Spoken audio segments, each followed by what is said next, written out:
Hello and welcome to this week's episode of the Philosophical Weightlifting Podcast.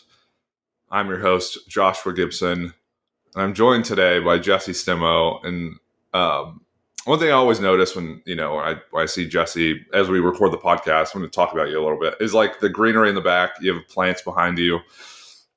You have like a nice kind of like bookshelf, coffee. It's white walls. It's very nice aesthetic. Thanks. I love plants. That's like my sort of hobby outside of weightlifting. So I feel like they make a space feel like home. Yeah, hmm that's really nice. Do you have like more plants in your house? Oh yes, yeah. I have Okay. plants everywhere in my Yeah. house, and I feel like I started buying them, and they're so cute, and they're in their little 6-inch pots. And then you fast forward 5 years, and now I have some really big plants in our Yeah. very small house. And I feel like they're sort of like overrunning the space a little bit, but I also can't get rid of them. So, yeah, they're everywhere. Yeah. So I think kind of in the same way you call someone with someone who's like good at caretaking plants, someone who has a green thumb. I think we need to come up with a moniker for someone who's really good at coaching weightlifting. Um, Cool. like a Yeah, kilo thumb or something, like something that would kind an of iron thumb, an or iron thumb. That sounds kind of like totalitarianism, like no, authoritarianism, not that one. No, not that fascism. one. No. I rule with an. And I do like it though. I do like it though. what else would it? I don't know what else it would be though. A chalk thumb? Maybe it's that. Yeah, that sounds just messy. You don't want a messy weightlifting coach. Well, and that does remind me, and people probably identify as this too, but I love chalk. Like I have a really wide grip when I snatch and I chalk up a lot. And it's like a kind of a meditative, like go to chalk bowl, chalk up, just douse my hands. And then Yeah. I look down, during a training session, I'm like, I look like a powdered donut. Yep. Um, Yeah. and I'm like, people are probably like, what are you doing? Like, you don't need that much chalk. I feel like it becomes kind of a security blanket. Like as soon as you realize you Totally. start like chalking up for a heavy back squat when it's cold outside, you're like, oh, this is more about the routine than it is about it actually helping. But I still do it. Like if the weight's heavy, I'm gonna put chalk on whether I'm slippery or not. Right. No, totally. And I'll tell people too. And I like, as a coach, you kind of pick up on cues and you're like, okay, how do I get someone to make this left ultimately? And it's all right, go chalk up. Go chalk up. Because you need like 30 seconds. Like you need hmm 45 seconds. Like just hmm go take a few deep breaths, get ready, prepare for it, go chalk up. And that's kind of my like go-to. Yeah. Um, and It's a that's why, forced routine. what's that? It's like a forced pre-lift routine. Oh, totally. Exactly. And I love those. And I think, in the high school setting, and this will lead into the topic of today's podcast, which is, I think this idea that I've been stuck on for a very long time in thinking about, and, to quote one of my favorite thinkers, it's something along the lines of, I've been thinking about this recently, well, for the last 10 years. And variation is something I've thought about for a long time and in a lot of depth because I think it's the part of training that can move it from the sport itself to running a marathon. It basically what you're doing is you're inducing variation at that point because specificity is this idea of like um, the movement's the same. The movement speeds are the same. The muscular coordination's the same. The muscular effort's the same. And there's a great paper by Dylan Suarez that talks about dynamic correspondence, but that's kind of like the more sciencey way of describing specificity, it's an awesome paper. I'd highly implore people to go read it. And we kind of know that like hyper specific training is just the sport. You just compete and you're doing weightlifting. And then as you induce variation, you move from snatch, clean, and jerk to, maybe you're doing fives off the blocks. You're doing some sort of like Zercher squat. You're doing tempo front squats. You have a high degree of variation as we would talk about it in weightlifting. And that's to create this like, you create whatever change you want. If you want to get bigger, you want to get stronger, you want to become more technical, you want to have better work capacity, you use variation as a means to that. So I thought about that a lot because, Jesse, you and I have talked about this a bit. Like, I thrive off of variation. I really enjoy it. I think a hallmark of someone who can coach really, really well is using variation as a strong driver of technical change and, improving maximal strength and improving work capacity. And then also keeping training fun for 10 years, which is realistically, like, a lot of the people we work with, they're going to weightlift for a really long time. Like, these people don't just like clock in and clock out and say like, yeah, I kind of don't feel like doing this anymore. They're generally people who are really committed, really driven, work really hard, and want training to feel different enough to be fun and progressive. So I kind of mentioned to you, let's talk about the good, the bad, and the ugly of variation. And we can kind of explore how you think about it and then how you utilize it in your, programming toolbox to, create better weightlifters, but like more joyous, Yes. more like enthusiastic weightlifters. Yeah. I think you covered it really, really well in that. Like, I feel like there's sort of two big reasons why you want to include variation in a program. And one being, you don't want weightlifters that are just bored and going crazy because they're doing the same thing over and over and over and over and over again for years at a time. Like, having variation in a program is just a good way to keep it interesting. I think sometimes a good way to pull lifters out of their head when they're struggling with something in the lifts. Like, if you give them a different movement, it allows them to focus in a different way, feel things in a different way, and I think all of those things help them progress. And then the other big area is it is a way to help you break down the lifts so that you can isolate the technical errors that you're trying to focus on. Helps you work on building an athlete's work capacity and like positional strength as well. I think that it's like a really important way for lifters to both gain technical awareness and then also strength in the positions that you want to see. If somebody's struggling with a specific position in the snatch and all you're doing is snatching from the floor all the time, like, there's so many moving pieces with a snatch from the floor. When you might be able to pick an exercise, whether that be a primer or your primary exercise at a point in a training block, and really give them a lot of reps at feeling out what you're trying to change, rather than just fighting through the whole entire lift. Yeah, and you make so many great points. And one thing, in the podcast, I recorded episodes with Keith Davids, who is basically like an expert on skill acquisition. And his kind of main line of study and understanding is the constraints-led approach. And it's taking a movement, it's taken the tested task, if we call it a snatch, and it's constraining that to create the movement that you want, right? So you have a snatch performed, as someone would perform it like off the street. It's like, okay, we get a new person who comes in, they want to do snatches. Okay, they do it like 85%. Like, that looks one way. Okay, here are the things we'd like to improve. So we're going to work from the competition snatch to a variation that really enhances or forces them to pull and position the bar correctly. So the most just like cliche example for the podcast, and shout out to Max Ada. I'm sure he's in a bunker somewhere, just grinding away on Coach Logic to make it the most powerful coaching platform possible. And we would use the no hook, no feet snatch, and that would help with the bar path. It would help with the timing and the kind of like the feel, the flow of the movement. I like call it like the lift cadence.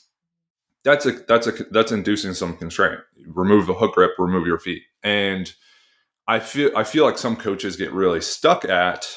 I use variations, like I use hang snatches and block snatches, and it's like, I mean, those are varied things, but they're not constrained to the degree where like you were using a I'm not actually a gun guy, but like you using like a Glock, like a pistol, and you could use like a sniper rifle. Like those are the differences. It's like something that's a little more crude. Um, it's like, I don't know, it's like, I'm trying to think of more examples, but it's like using something really crude for something like really hyper specific and like very fine tuned. Mm-hmm. Um, and I think what we could do in this conversation is talk about that from like a general phase to like a competition phase. Mm-hmm. How do you use variation, and how do you make it that like really fine edge of targeting the person's specific needs? How far to get away from the actual competition movements without just like, again, going to run a marathon because you want to improve work capacity. Mm-hmm. You're definitely going to be have good fitness after that, however you define it. But like, you're probably going to be so messed up, you're not going to be able to lift. So I'd really love to hear you kind of dig into your thoughts about like how to structure exercise selection using that like constraints led approach model, to prescribe training in like a general prep phase. I mean, that's a big question, but I think Yeah. you kind of have the wherewithal to answer it. I feel like, I mean, it's an important question, because I feel like you can talk about the things that we've been talking about with variation, and like, okay, I'm going to keep the program fun, and I'm going to really dial in these technical things that we want to dial in, and you end up 2 weeks out from competition and you haven't done that many lifts from the floor. And That's no right. matter That's right. how well you addressed those technical issues, if the athlete's not confident working from the floor, then you didn't do your job. Like, our goal is to go and Hmm. make 6 really pretty lifts on the platform and increase our totals. And I mean, athletes' goals are going to vary a little bit, but generally, like, let's go try to increase our total. And if your training isn't setting you up to do that, then you're doing something wrong. And so I think always keeping the end goal in mind is so important. So in competition Hmm. prep, we're going to lift from the floor. Like, we want to give the athlete opportunities to hit their opener from the floor quite a few times, so that when they step out on the platform, that's not new. Like, make sure that they have the weight in their hands that they're trying to hit, whether that be through pulling variations or heavy attempts. And so I think you want to think about that and then work backwards. So if I have a really Hmm. long training cycle, I could work backwards from lifts at the floor all the way back to maybe a hip snatch, because I think that that's going to be helpful and I could use that as a primary exercise. But if I only have 8 weeks and I try to go from hip snatch directly to lifts from the floor, like, that transition is going to be really awkward for the athletes. Hmm. And so I think trying to make sure that you think through what those transitions in exercises are going to feel like, and try to make those transitions as smooth as possible leading into lifts from the floor, so that the athlete is confident, if that makes sense. No, that's perfect. That totally makes sense. And what I'm hearing is that you're going from, depending on the timeline, you're going from most specific to the need of Hmm. the athlete, which is, you say, call it a hip snatch. And I mean, in there, again, this is like where those layers of coaching kind of come in. It's like, what does a hip snatch do? Where, well, it removes so much of the distance you have to pull the bar, Hmm. and you could call that fatigue. So any like movement to the bar is, you can only do that by moving your body. Um, so all that work that you would have to basically do if you're doing full snatches instead of snatches from the hip, you're kind of saving that. So you're allowing that to be processed elsewhere. So you do snatches from, a partial position, and then you might have pulls at a partial position, and then you might have, other variations that maybe limit load. So you're managing fatigue, right? Because you're not doing as much like total physical work, like total physical labor. And then you're saying, well, we can allocate that to squats, or we can allocate that to more volume across. So we're taking all that stuff that kind of we benefit from when we use a lot of variation to allocate into different buckets. So it's not just this like one, we do this exercise because it's right. It's like, we do this exercise because it's right, and it allows us to do a lot of other things that are correct. So that's kind Yes. of what I hear when you describe that. And then it's saying, but the most right thing, like the most true thing, like our true north, you know, our good word is going to be moving from that to snatch, clean, jerk from the floor. Like that's the Exactly. most important thing. So Yeah. it's like, how do you then say all these considerations to go, we've got to make it show itself in, in an improved total to some extent. Right. Right. Exactly. Well, and I think you have to think about too with the variations that you're using, how much that limits how heavy the athlete can work. Because okay, say I wanted to hit 101% in my competition prep block. If I give the athlete a complex that they can only work up to 80% on in that training block Mm, before competition prep, then no matter how well they move that, like 95% is going to feel really, really heavy after that block. So you want to make sure that I think you're progressing the exercises in a way that sets the athlete up to feel comfortable working from the floor. So you're progressing from highly complex to not as complex as you go. But you also need to make sure that you're progressing in intensity from the start of the training cycle to the end. So I think in progressing those exercises, you want to think about how can I progress the exercises in a way that allows me to logically progress in intensity into the mm. cycle. So we want to be trending towards what we're hitting in the competition. And I think if you sort of go out of order in the exercises you're doing, and when I say that, I mean like if I pick an exercise where the athlete can work really heavy at the start of the cycle, and then I get really creative in the second block and they have to work lighter before they go into competition, then we're not progressing very logically into that 101% space. So we want to progress the exercises so that we can progress the intensity. Yeah. You bring up so many great points. And one, I'll kind of like admit a coaching mistake of mine recently. And I don't think she's going to listen to the podcast, which is good, but she lifts well blocks above the knee. And it's like, okay, after a comp, you can use block work as a means of unloading some of the movement, pumping in more volume. And then if you're good, if you're really good, it's like, okay, we can live like super maximal loads. Yeah. Um, so I had her work from block above the knee, and PR from the floor is 75, 76, and ended up snatching 78 from the blocks. And I was like, all right, we're like cruising. Like and you use like basic logic and you're like, all right, you're going to be a better weightlifter because, there are ratios and this exercise matters. And then we transition from the floor and she's like, wow, 62 feels heavy. And I'm like, motherfucker. Like, Yeah. yeah, it's like, okay, that like made so much sense until it didn't, which is what you're talking about. It's like you almost have this like it's almost then like smashing two programs together where it's like, okay, our competition movement for that part of it was the block snatch above the knee. It's like that went great. We all-time PR, celebrate, feels great. And then it's like, okay, and then we switch to a new program where it's trying to maximize that from the floor, but we didn't give it enough like credence earlier on where we could pump volume into it and kind of keep it in alignment with the block above the knee. So now it's okay. Now we have to build capacity and we have to build technical consistency and we have to build intensity back in.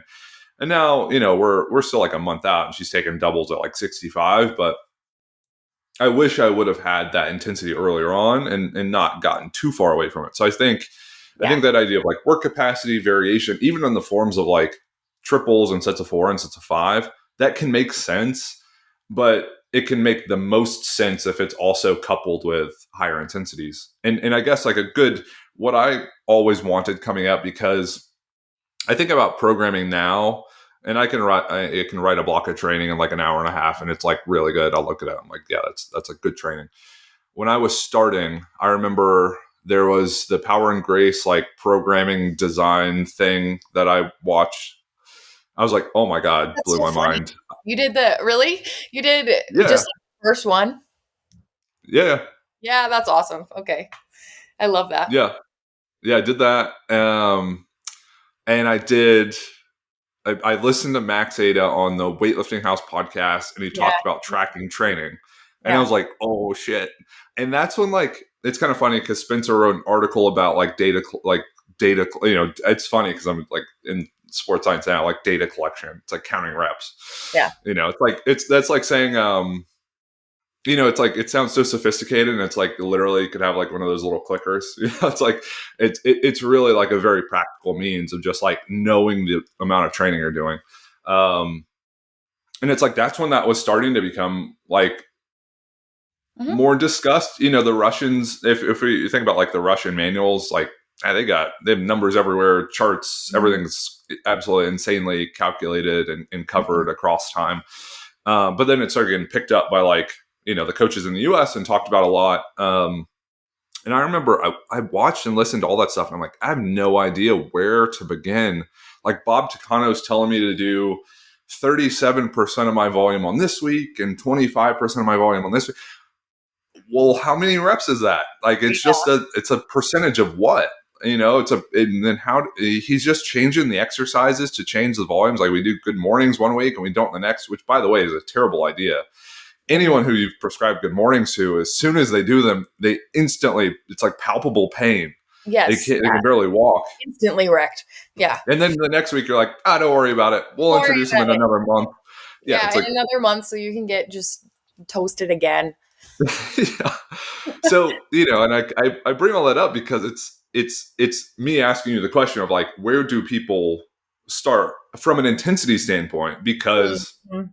talking about it's great, but as a young coach who was trying to figure this out, that it was helpful until it wasn't. And I think it wasn't really helpful pretty shortly after I learned, oh, I should track everything. It's like, well, how much do I track? And people, I the coach was like, well, just start somewhere. And it's like, or they said, I have proprietary numbers. It's like, well, I've coached for a long time and I have these numbers I start at. It's like, that's not super helpful, for an up Yeah, and coming coach. So right. I think more direction generally is Mhm. helpful if people actually want to do this well. So from your standpoint, when you sit down and you're writing a very generic program, Yep.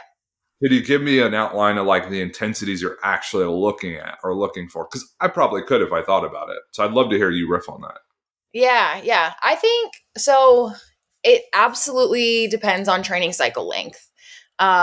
Because I would say I feel like so okay, if we're working at 100% in the last training block, so that's like where I'm trying to go. Then in the training block before that, I'm gonna try to work close to like probably 94% or so. Mm, And so the training cycle before that, I probably am trying not to take bigger than 5% jumps. So, like in the training cycle before that, if we can hit a top set around 90, training cycle before that, we hit a top set around 85%, like in the last week wow. of a training block. I think I would progress it somehow, somewhat similarly to that. And I think within a training block, I'm probably doing something similar, like between weeks 1 and 4. I, I would rarely plan to progress more than 5%. So maybe we're starting at like 80% in week 1, we work up to 85-ish% in the next week, and then following cycle, like maybe we hit 85% with new complexes that are a little bit easier to work heavier, and then we're building to 90, and then 90 to 94, and then 94 to comp day or something like that, giving athletes like little green lights in there to push things if they're adapting quicker than we expect, or just popping off in training. Like, want to let them still have some fun with it. But I feel like that's how I would think about it. What do you do? Yeah. No, that was great. It's something that I've definitely played around with. I think one thing I've gotten stuck doing a little bit is training a little too light and just like pumping in a little too much volume, kind of like across more moderate intensities. So I'd say maybe like 70 to 85, like I just hammer those, 70% to like 85%, Yeah. like hammer those, and then try to kind of build in sequentially, like up to 90%, Mm-hmm. 90 to 95. So hearing you talk about it, and I actually with Eric, shout out to Eric, he actually I made a post on Instagram. He had his first 300 kilo total Yeah, recently I saw that. at like Mhm. 89 or whatever, and so shout out to him. And he just like he's one of those guys who he's like Batman. It's like you never see him, you don't hear from him, you don't know what he's doing, and then he'll just be like, "Yeah, I hang snatch like an all-time PR at like 134 and tried to take a crack at 137." You're like, "Where the fuck did that come from?" Like, I didn't know my training was that good. um, I get surprised by myself sometimes, especially when you have good athletes like Eric, who's like a fantastic athlete, just incredible physical specimen.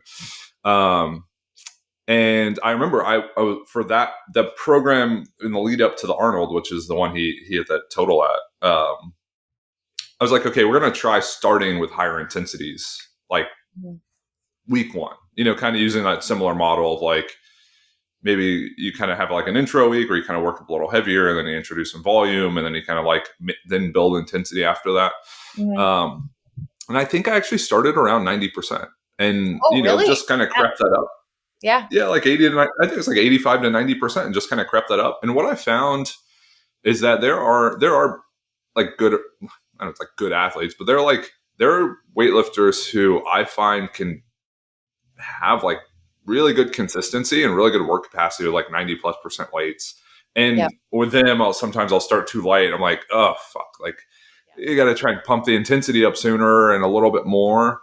But I would say probably now that I think about it, I don't know like absolute weights because we'll kind of open it up. But I would say on average, it kind of follows that similar pattern. Even thinking about Eric's program, it's like block one, we're probably like ending at 85%. Block two, it's like, let's end at 90%. Block three, we're going to end around 95%. And then we're going to try and PR. And this is a prep for nationals. And I think that's what we're doing.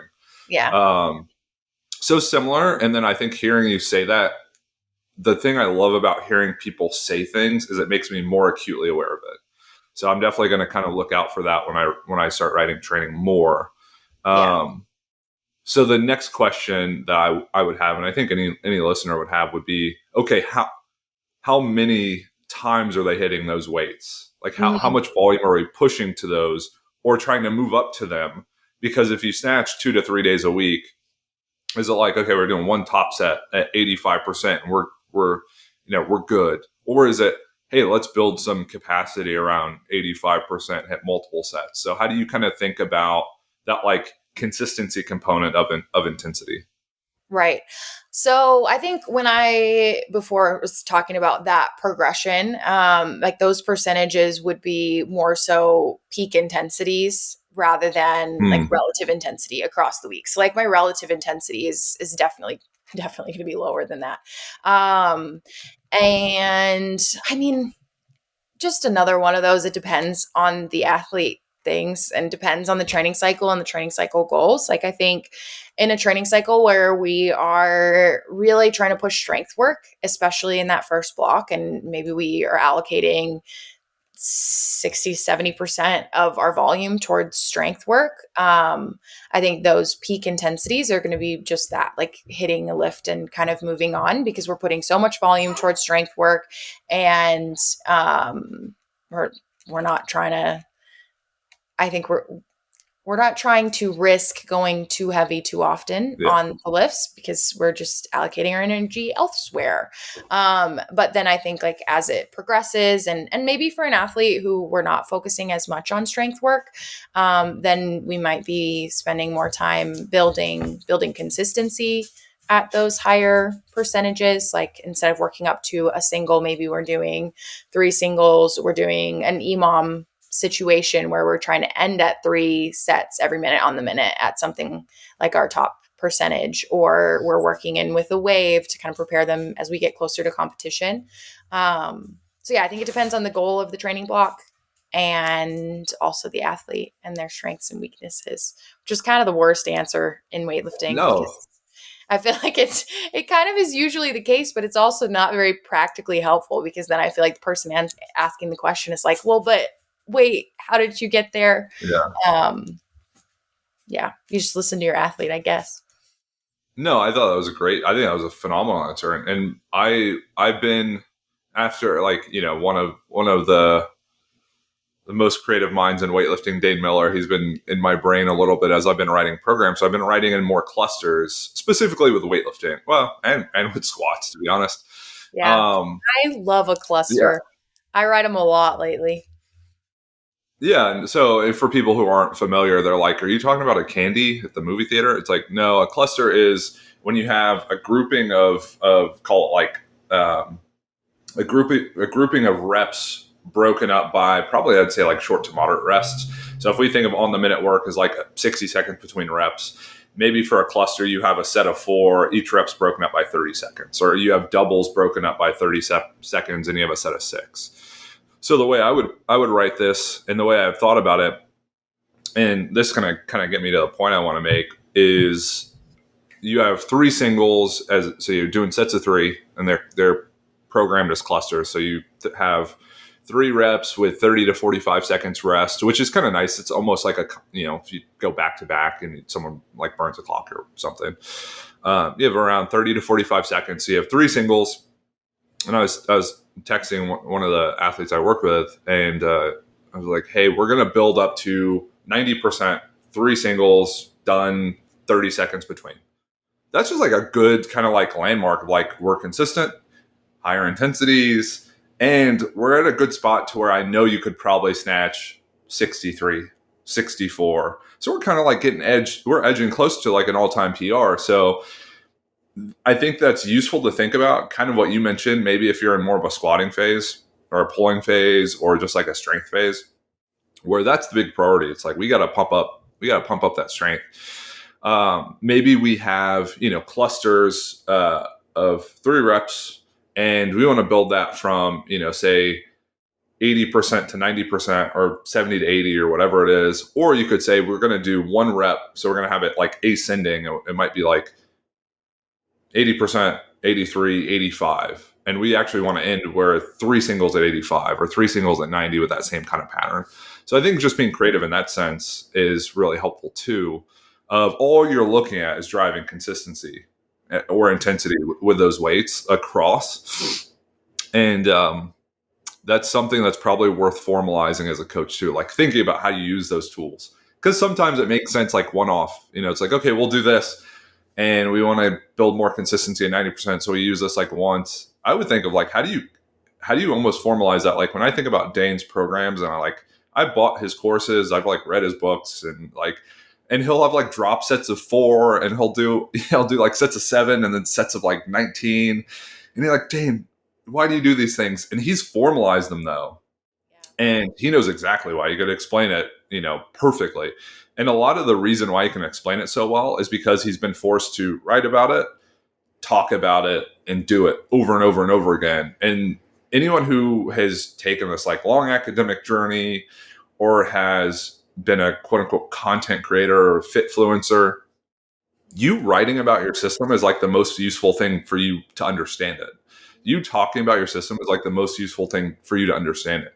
Everything that lives in that like weird cauldron we call our brains, like it is kind of like unkempt and like kind of messy and kind of doesn't make sense. And then you put it down and you're like, okay, this is actually what I do and how I do it. I feel like I could repeat that, but when you just kind of shoot from the hip and you know maybe we'll do it this time, maybe we won't. I think it's hard to have a repeatable, consistent system where you can build that consistency at 90% weights time and time again, instead of like, well, we had like one-off success, but the next time we didn't have that same success because the system's the process is different.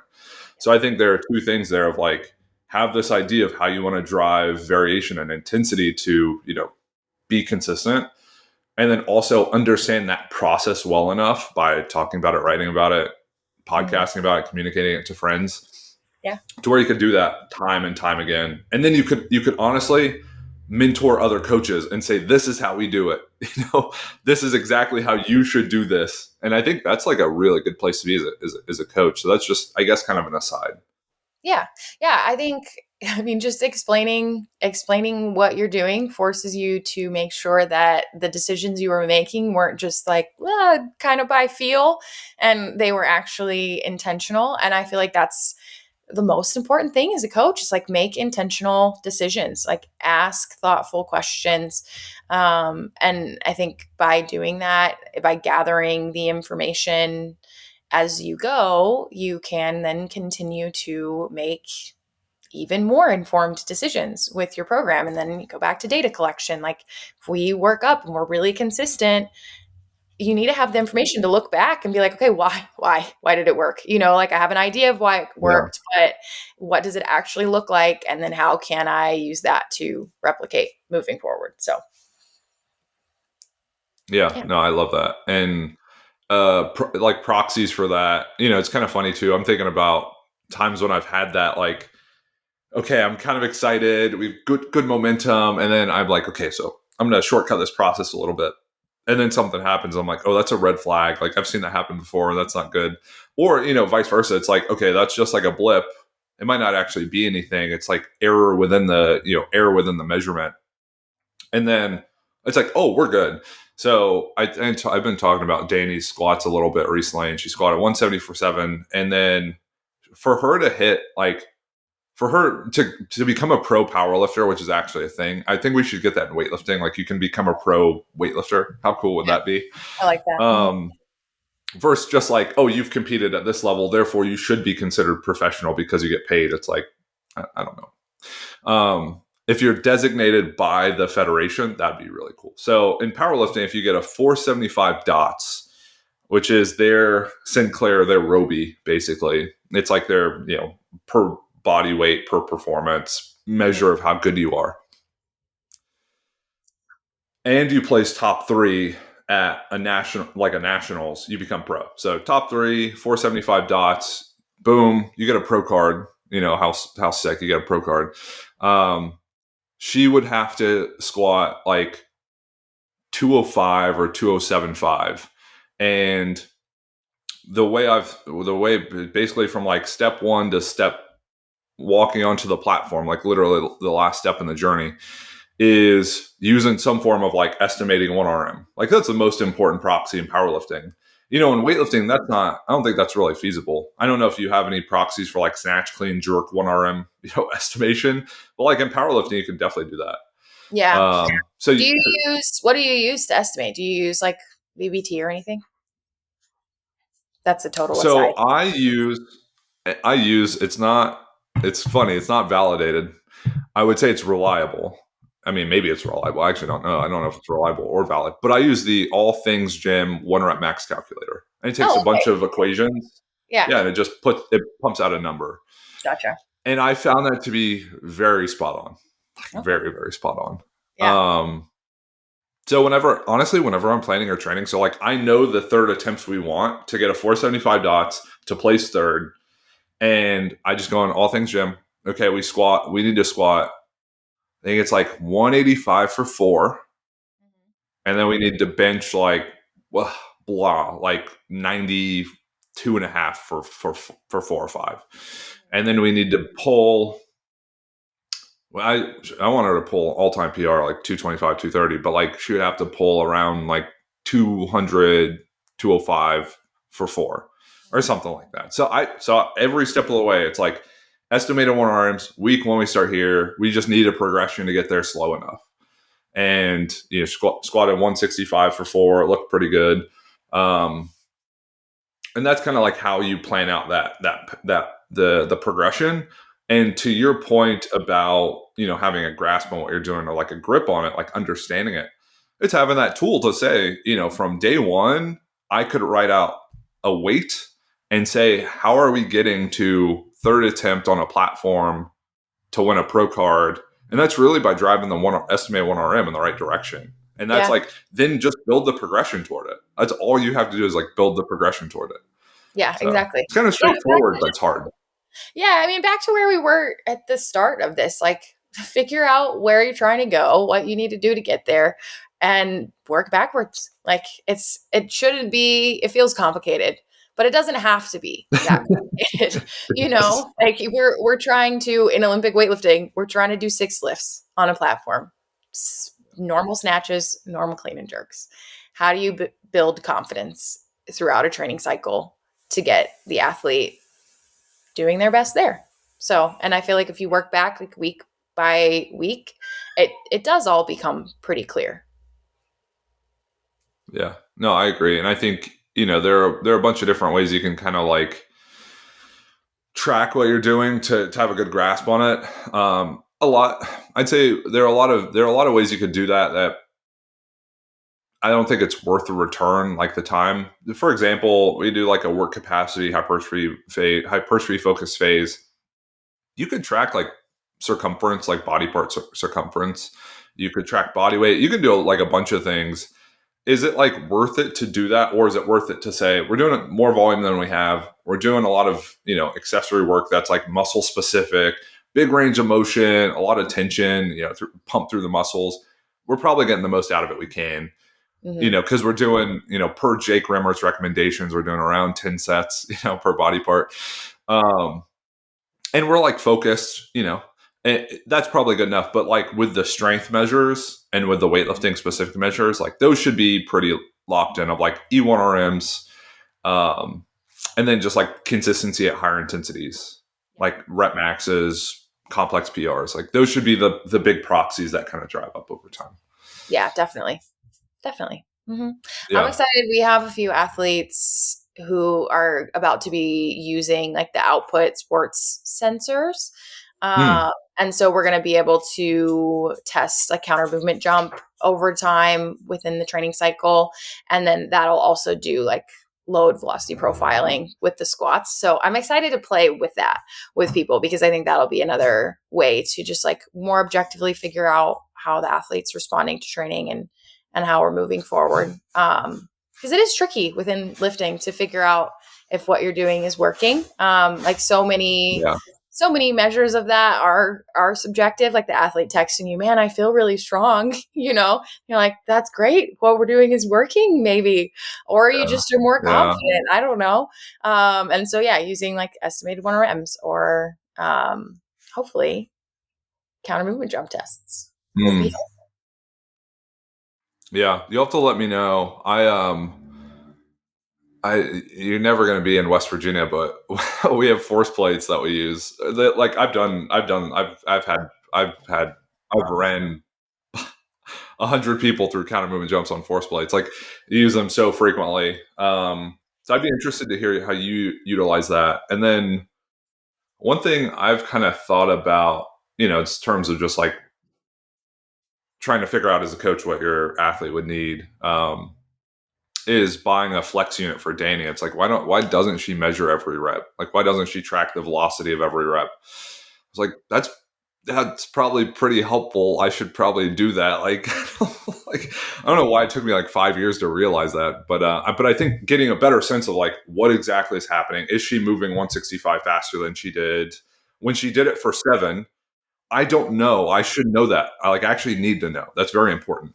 Yeah. It's just easier said than done. Like there's cost and there's there's a lot of little variables to sort out. Like if it was super easy to access, like every weightlifter or weightlifting coach should be using it, but it's not super easy to access. Yeah. So maybe it will be in like 5-10 years. I bet it's the norm that people are using something like that, probably within both powerlifting and weightlifting.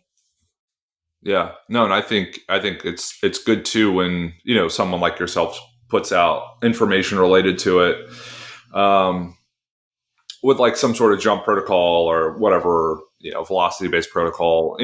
Great. You have to, for everyone listening, try to find tools that have been like validated, that are reliable. Like you want to get the same number, and it should be comparable to like a gold standard. So it should be comparable to like a force plate, and it should be consistent. You don't want like ghost readings. You don't want a lot of fluctuation due to just like error.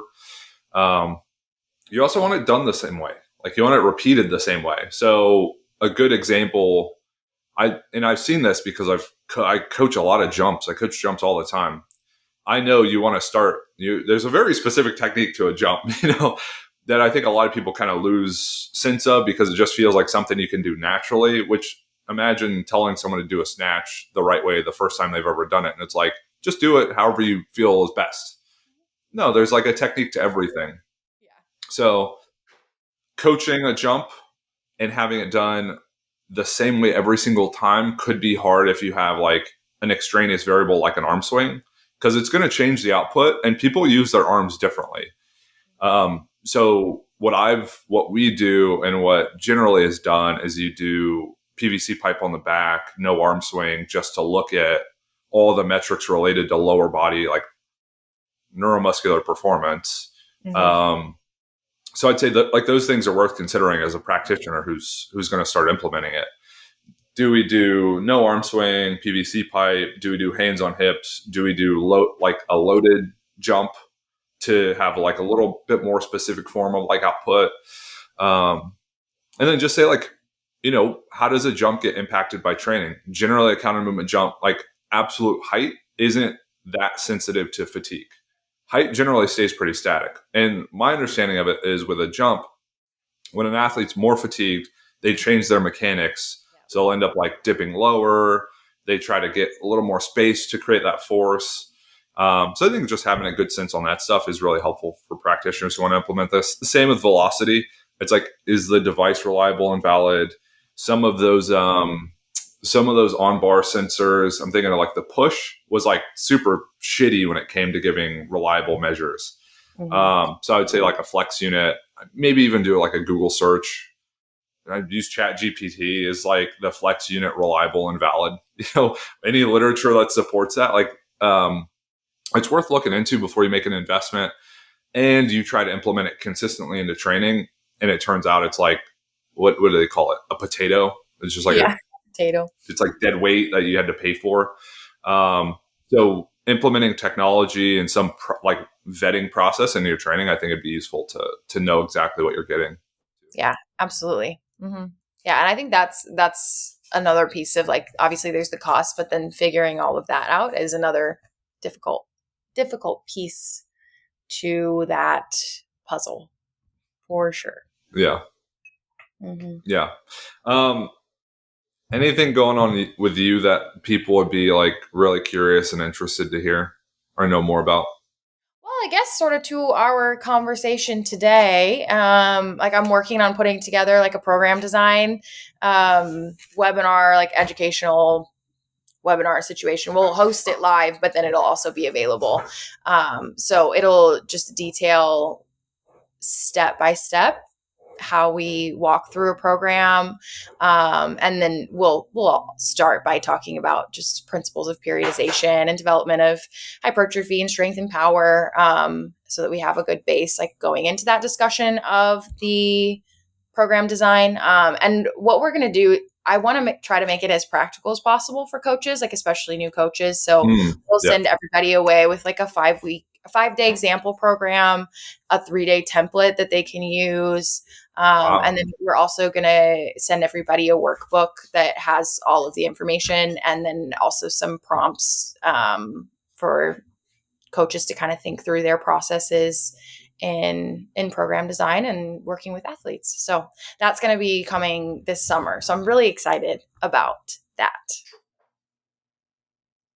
I think if I could give you unsolicited feedback, Yeah, I'm not ready. like like feedback, is then like something I'd love to see. An assignment that was really helpful for me, just like having in S&C, it's been told to me that you might apply for a job and they'll say like, hey, do you have an annual plan you can show us? Or if you like provide it, you could kind of talk through it. Coaches don't have annual plans. Like weightlifting coaches don't have annual plans. Like powerlifting coaches don't have annual plans. Like, I mean, realistically, like, I never hear anyone talk about it. I don't know if people are actually going like, okay, here's a competition calendar, major dates. Like, I really don't do that. I have like a crude, I put the date in of the program start. There's the date of the finish. I kind of like block out roughly what we're going to do with kind of goals to the side. And like this week's a loading week, which is just adding volume. This week's an intensity week. It's like an unload and it's like super crude.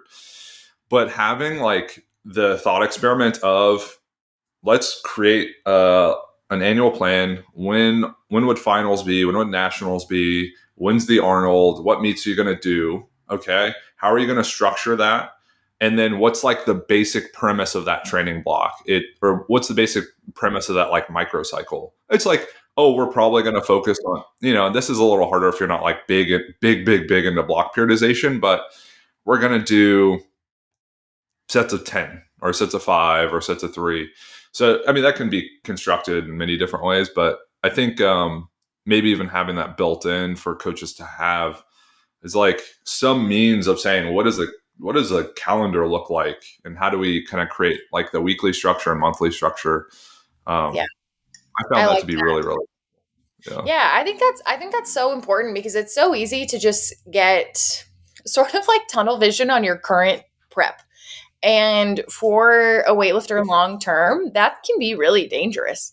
Like if you are Yeah. prepping for potentially like, well, I don't want to say too many meets a year, but if you're trying to peak like aggressively for every single competition that you do, if you're competing every few months, like it's going to set somebody up to get hurt most of the time at some point in their career. Yeah. Like you want to think through, okay, how are we laying a base for the most important competition in this time period? And sometimes that means like not peaking as hard for one meet so that you can go into the following meet that's the priority, healthier, stronger, like all of those things. But unless you take a look at the competition calendar, like you might just approach every competition the same way, which isn't Yeah. necessarily ideal for longevity. Yeah, totally. No, I completely agree. I think that's really insightful. And especially for people who want to do, if you're at a higher level and you want to do, say, a finals and a nationals and maybe one more comp, like seriously, um, having a sense of what that breakdown is going to look like is really helpful. Especially, or if you're going to do any like body comp changes, or if you're going to do any major overhauls, you can kind of like build that in, just like structure it a little bit more formally. But that sounds super exciting. I feel like people are going to, from my perspective, people would eat that up. And, as soon as I know about it, I'll obviously be really interested in attending as well. Sweet. Yeah, Um, I'm excited. What do you have coming up? I'm working on a lit review for it's like a part of the program's benchmarks, and I'm working on a lit review, and I'm kind of structuring the outline. So I'm trying to get a sense of like how I want to talk about like the section of the section of the lit review is neuromuscular contributions of performance or sport performance. So it'd be like the physiology, like muscles and like the nervous system and all that stuff. So I'm like trying to build out the structure of it, and then just kind of mining for papers, trying to find information related to it. So I'm working on that. I'll probably work on that a lot, very consistently. From a coaching standpoint, I am coaching in Pittsburgh in June, and then in Atlanta USA Powerlifting Nationals, which super looking forward to that. Like so excited. Like I just can't wait. So I'm really excited for all the meets coming up. I'm assuming you have like kind of like a few on the calendar as well. Yeah, Um, yeah. Mainly right now, getting ready for nationals, and then following nationals, we'll have AO2. So, okay. Oh, awesome. I was thinking about doing AO2 actually. oh yeah, yeah, you should. Yeah, sure. Um, I told my buddy, I told a guy coach, Derek, I was like, you should do AO2 because we want to run a half marathon. So I was like, we should do a meet and then run a half after. Yeah. Um, and he was like, I really want that cowboy hat. Oh Like, yeah, you got to go 6 for 6, get a hat. yeah, go six for Yeah, six and get a hat. He's like, I really want that hat. it's a good. Um, I'm glad they're hosting it there again. oh, I was it like good? that competition. Yeah, it was good. So, Okay. Oh, cool. Awesome. And then I was going to ask you as we kind of wrap up, I always try to hit like an hour mark. I think that's like, you know, par for the course of the podcast. Any non-weightlifting related things that you've been into, thinking about, just like spending your time, doing as of late? that's a great question. My garden, I'm very excited about. Mm. I've been trying to, um, like nutrition wise, I'm like very excited about growing my own stuff this year. I have herbs that we've been cooking with and been Wow. hitting up farmers markets and whatnot. So Holy crap. trying Yeah. to like be more involved in the local food scene and get for the meats and things that we're eating, like happier happier meats, Yeah. that kind of thing for health and for our community and the environment and whatnot. So that's been something that's been fun now that it's getting warmer.